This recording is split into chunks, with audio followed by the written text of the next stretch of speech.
Hi everyone, this is Elizabeth with 217 Creations, and today I'm going to share with you a layout that I have just completed. I don't usually do layouts, so this has been quite the challenge to get this finished, but I just absolutely adore how it turned out.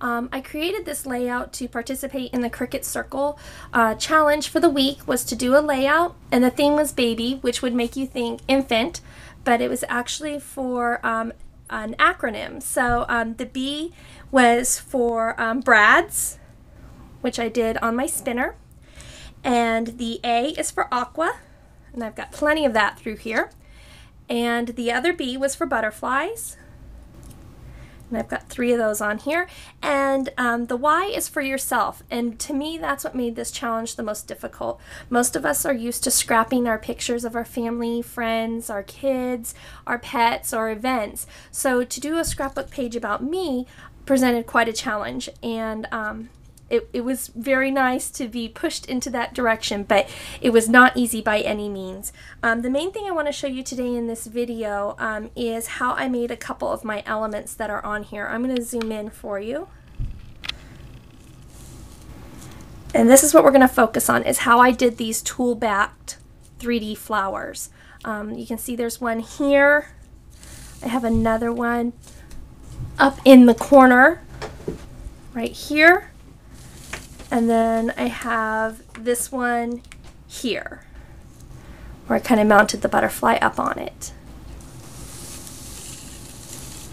So I'm going to push this out of the way, and we're going to get started on making some flowers. I'm going to show you some tools that I have recently started using that I think make doing the flower making process really, really easy. So I'm going to bring out my mat here. And bear with me, I'm going to zoom out just a little bit. Okay, so this is from McGill, and we know them as Paper Punch Company, of course.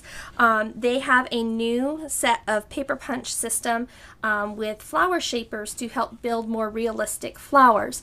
Now, for those of us that own a Cricut, to buy punches in flower shapes is kind of odd, because we have cartridges that contain most of these shapes in and around the shifts, and if we just look through our cartridges, through the booklets, or through our Gypsy, it's very easy to find the shapes that they're working with inside.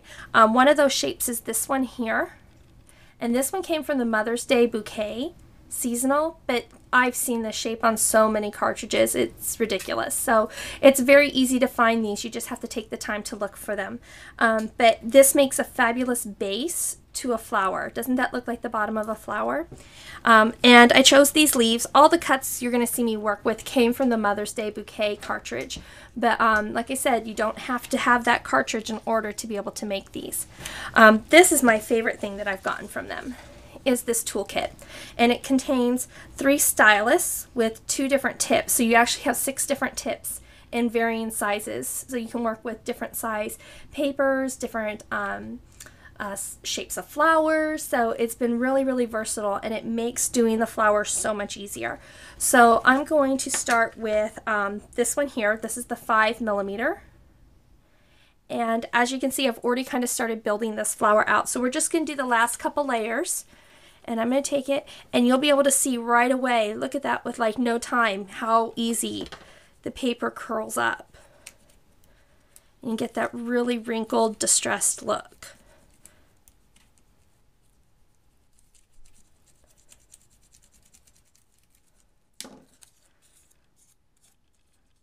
See how easy? And then from here, what I will do is bring in my inking tool. And I'm using dried marigold. I'm just going to kind of brush the edges a little bit just to add a little bit of dimension. And this is my favorite glue for building my flowers. It's Beacon's 3-in-1.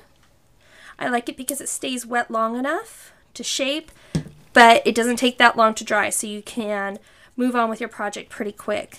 And look how that little flower is turning out. Isn't it cute? So I've already done leaves. But let me show you on some scraps that I have here how nice it does leaves. I always kind of keep some of my test cuts and stuff for these types of projects. So on a large cut like this, I'm going to pull out the larger stylus. This is the 8mm. See how nice and big that is? And you can easily crinkle up the edges.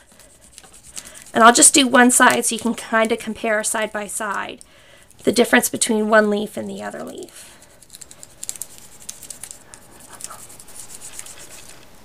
Okay, look at the difference on that leaf, how flat this is and how much more dimension this one has. And if you're not big on things sticking up on your pages, you can flatten these back out, and even with that wrinkled look in there, it will definitely add more dimension to your pages. So very, very easy to use even on large cuts. So I'm going to take my flower base. I'm going to finish this flower up so I can show you how to do the tulle. I'm going to put that on there. See?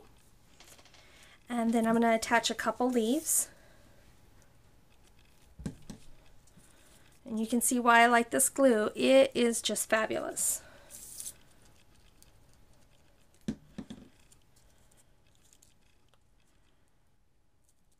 Okay, so there's our flower. I'm going to move these out of the way. Okay, so now I'm going to show you how I attach that tulle to the bottom of the flower. And for this, you're going to need, of course, tulle. And I bought these on a spool at Hobby Lobby. And this is not precise by any means, so you could adjust how much tulle you use. I'm going to cut about 3 inches off. And I'm going to cut like another 3 inches off. And it doesn't have to be perfect.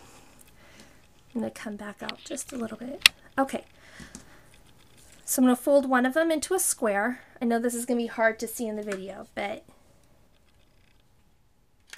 And I'm going to use my Tim Holtz Tiny Attacher and put a little staple into it. And then I'm going to do the same thing for the other one.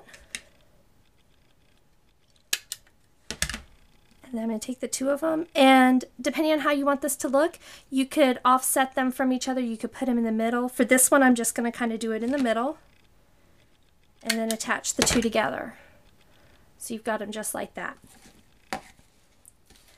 Next, you're going to want to protect your surface. I have an acrylic top, so I put that wooden block down to protect my surface so I don't warp my table. I'm going to lay my tool down. And I'm going to get my heat gun out. And I'm going to get my tweezers.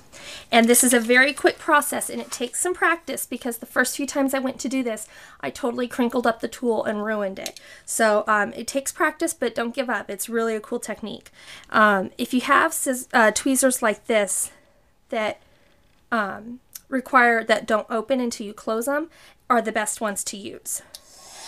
So on low heat, because I have a dual temperature, I'm just going to kind of hit the tool just a little bit. And see how it starts to kind of crinkle? And I rotate. And it's going to be hard, but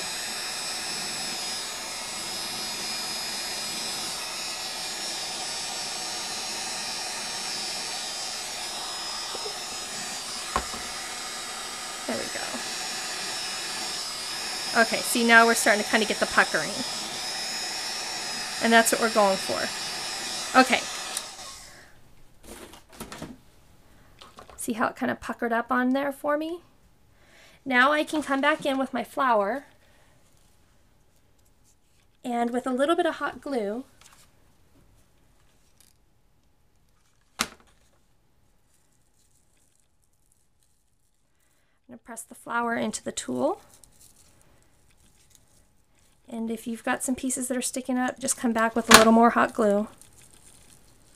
I think hot glue works the fastest, and besides the heat from the hot glue kind of melts the tool, so it really pulls it together. And there you go. And to leave the center blank, you could, or what I did on a lot of mine is I used dewdrops or rhinestones. So I'm just going to take a little dewdrop with a pinch of hot glue and place it in the center. Little glue strings. Okay. And there you go. And that's how I made those flowers. Isn't that great? And these are quick and easy. You could make them really large. You could make them smaller. It's all a matter of just what you want to do. And that's what makes this such a fabulous project. Here's an example on that layout. I'm going to bring it back over here of how small of a flower you could do, those were cut at less than an inch on the Cricut. So for those of you that maybe don't like the larger flowers, even small flowers are an option. So I hope this gives you some inspiration and some fresh ideas on maybe some new elements to try on your scrapbook pages, altered art, and cards. And as always, I appreciate comments, subscribers, and followers. And you can always check out my blog at 217creations.blogspot.com. Thank you so much and have a great day.